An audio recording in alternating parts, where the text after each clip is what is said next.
Hello, everybody. I'm your host, Lucas Vasquez from the Minnesota Daily, and welcome back to another episode of In the Know, a podcast dedicated to the University of Minnesota. Today, we are diving into a staple of our local identity, Minnesota summer lake and swim culture. It's no secret that as soon as the ice melts, this state undergoes a massive vibe shift. We are, after all, the land of 10,000 lakes. From pontoons and tubing to neighborhood pool hangouts, water is the magnet that pulls Minnesotans together when the heat hits. But beneath the surface of lake days and sunshine lies a critical conversation about public safety, historical access, and a stark reality about who actually gets the chance to learn how to swim and enjoy some of Minnesota's quintessential summer activities. To unpack this, I sat down with local lifeguards at the University of Minnesota, as well as a community aquatic center leader, to explore how water safety is evolving from general knowledge into an intentional push for equity. First, I wanted to understand what summer by the water looks like to those who watch it the most.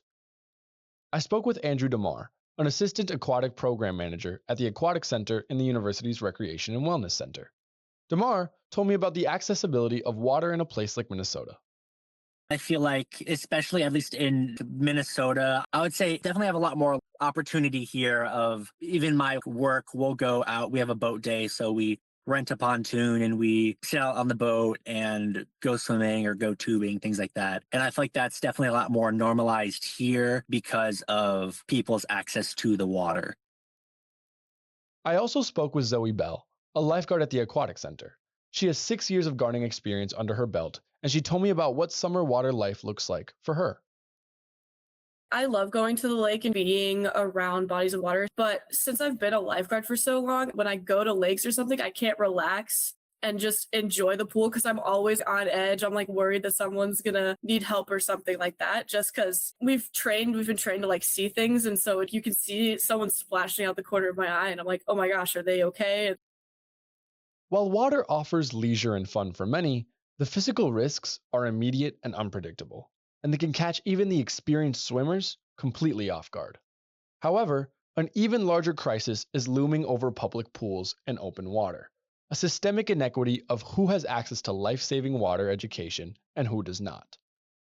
To fully understand this gap, I spoke with David Albornoz, the aquatic director for St. Paul. In his 30-year career in water safety, Albornoz said that he's observed how drowning rates are heavily related to socioeconomic and racial divides.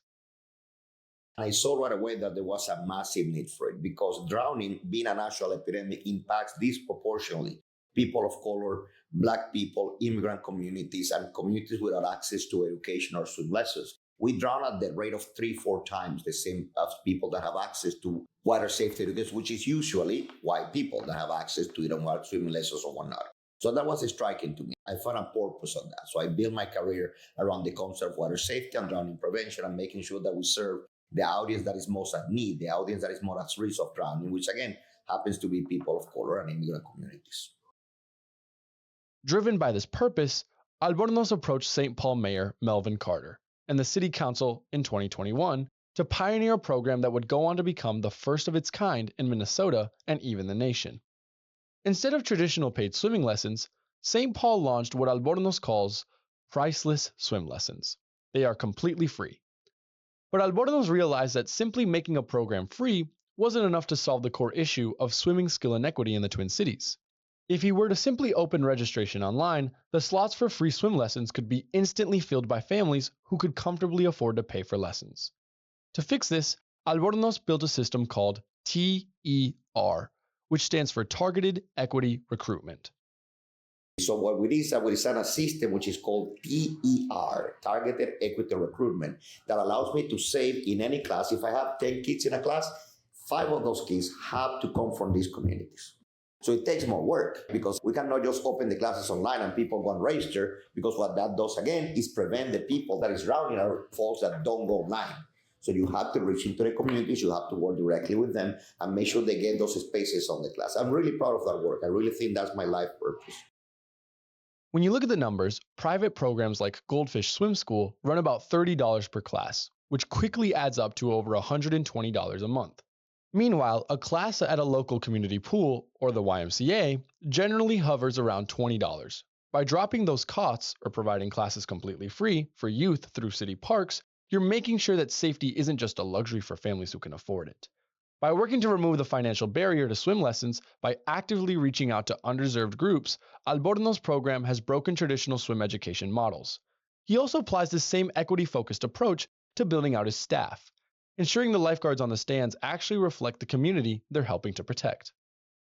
If you look around, all these kids in the pool are kids that I have trained.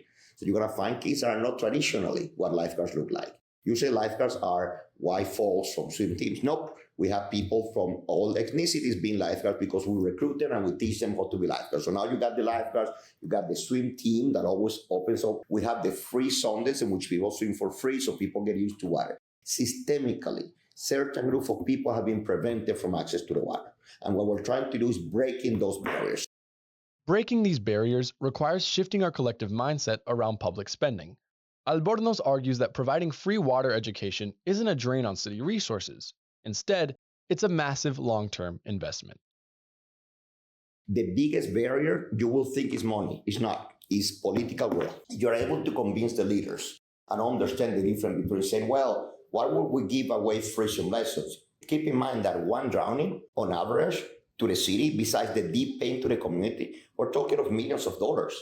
So if you give away free swim lessons, you're really saving money. You're not losing money. You're saving money by making sure that your community is prepared to avoid death by drowning. And while city-level equity recruitment programs are actively reshaping future swimmers and lifeguards, the day-to-day realities of staying safe in the water still depend on individual behaviors and understanding of water safety rules. Damar pointed out that even at the pool, strict codes dictate safety behind the scenes. So there are specific state codes that are in effect that basically say, oh, if a pool has a certain depth or I think it's square footage is the main thing, then that really delegates how many lifeguards you can have on duty. But when you move from a regulated pool to an unorganized, minimally lifeguarded lake day, built-in safety measures can disappear. Damar explained that dangerous behavior often gets masked as innocent summer fun. Keeping in mind of what you're doing, especially if you're at the pool or at a lake over the summer, things may seem like, oh, hey, we're just kind of fooling around, doing whatever. One of the big things is like, oh, having people holding their breath and having contests with that, or just other things that you as a swimmer may not think off your top of your head, oh, we're just having fun, whatever. I'm a good swimmer. Nothing will happen to me and I'm okay. But there have been numerous stories, accounts, whatever, of people having a swimming background and knowing how to swim, but still things happening. This type of unsafe behavior is the exact type of thing swim lessons can teach kids to avoid. Belle said she'd witnessed this phenomenon firsthand. She recalled a critical rescue that perfectly illustrated how quickly a situation can turn dangerous. I wasn't on stand, but my coworker was.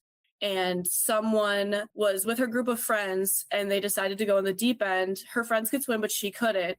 But she was trying to keep up with them. And she just got in the deep end and then she was trying to swim and she couldn't. And so my coworker had to get in and save her. Luckily, she was fine. She just had some water in her lungs, but because we acted quick enough that it was okay. But because of that, I had to push for my company to get ropes for the deep end because we had rope. And then it was obviously in Texas, things decay in the sun. And so we had to get new rope. But it was definitely a scary situation for the family to be in because all of a sudden their kid wasn't next to them and all of a sudden we're pulling her out of the water.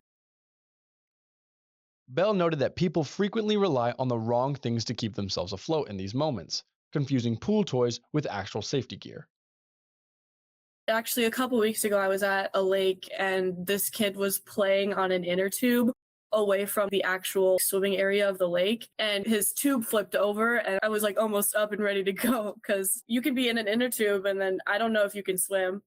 That's why a lot of pool places won't allow blow-up pool toys in deep ends because some people will just use the pool toys as life jackets, even though nothing substitutes a life jacket other than a life jacket. The data heavily supports a focus on foundational safety gear and education. Just this past 4th of July weekend, Minnesota had 4 drowning cases. Albornoz pointed out that none of those tragedies occurred at facilities with active lifeguards or proper life jacket usage, proving that the core pillars of water safety are literally the difference between life and death. Fortunately, the push for accessible water education is spreading across the state. Albornoz noted to me about the intention of replicating his equity-focused swim education model through partnerships at places like the University of Minnesota's Aquatic Center. And for those looking to get into the water, no matter your age, DeMar emphasized that the university offers ways to build those skills right here on campus. We also have private lessons. So even if you're a college age student and adult, you can still have that experience to learn how to be in the water and get that exposure to the water, even if you didn't as a younger child. So you can still be in the water and have fun like everyone else. Ultimately, safety around summer culture in Minnesota shouldn't be a privilege reserved for a select few, nor should the water safety knowledge that comes with it. On top of this, learning to swim might seem like a small detail for some, but it can offer people more opportunities for exercise, fun, socializing, and even opportunities for employment. When around the water this summer, stay safe, informed, and take advantage of the amazing resources the Twin Cities have to offer.